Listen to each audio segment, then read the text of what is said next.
a lot of those air navigation things, ultimately we're talking about them in the United States, we're talking about them in Europe, are at the mercy of the regulator and the politicians. And you cannot hide and get away from the point that the politicians and politics use aviation as a whipping tool when they feel they need to make a point.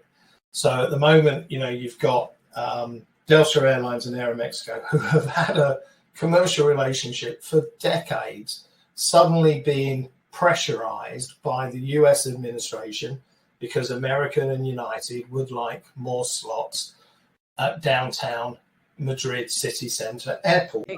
Mexico. Yeah, they are not there. They cannot have slots that do not exist.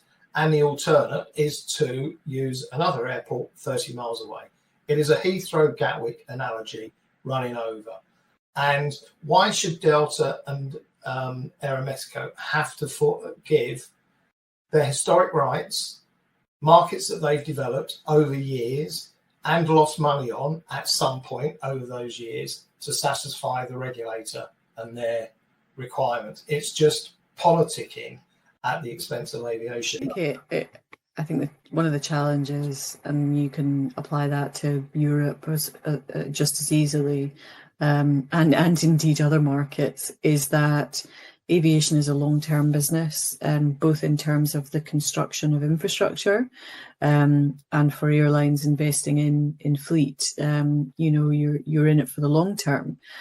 And aligning that to political cycles, when a government or a governing body is in position for 3 years or a 4-year term, it's really hard for aviation to detach itself from the whys and wherefores